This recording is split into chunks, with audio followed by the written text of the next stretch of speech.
Assalamualaikum warahmatullahi wabarakatuh. Bismillahirrahmanirrahim. Soal: sosok keturunan ayahanda Rasulullah.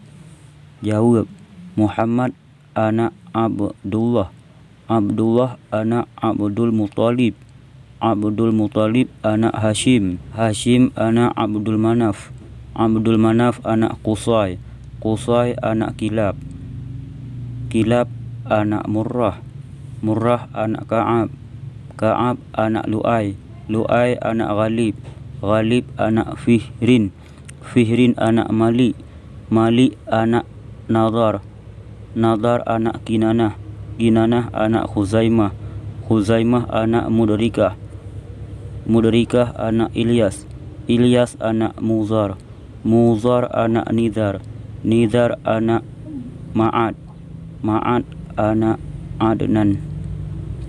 Soal: sosok keturunan Bunda Rasulullah.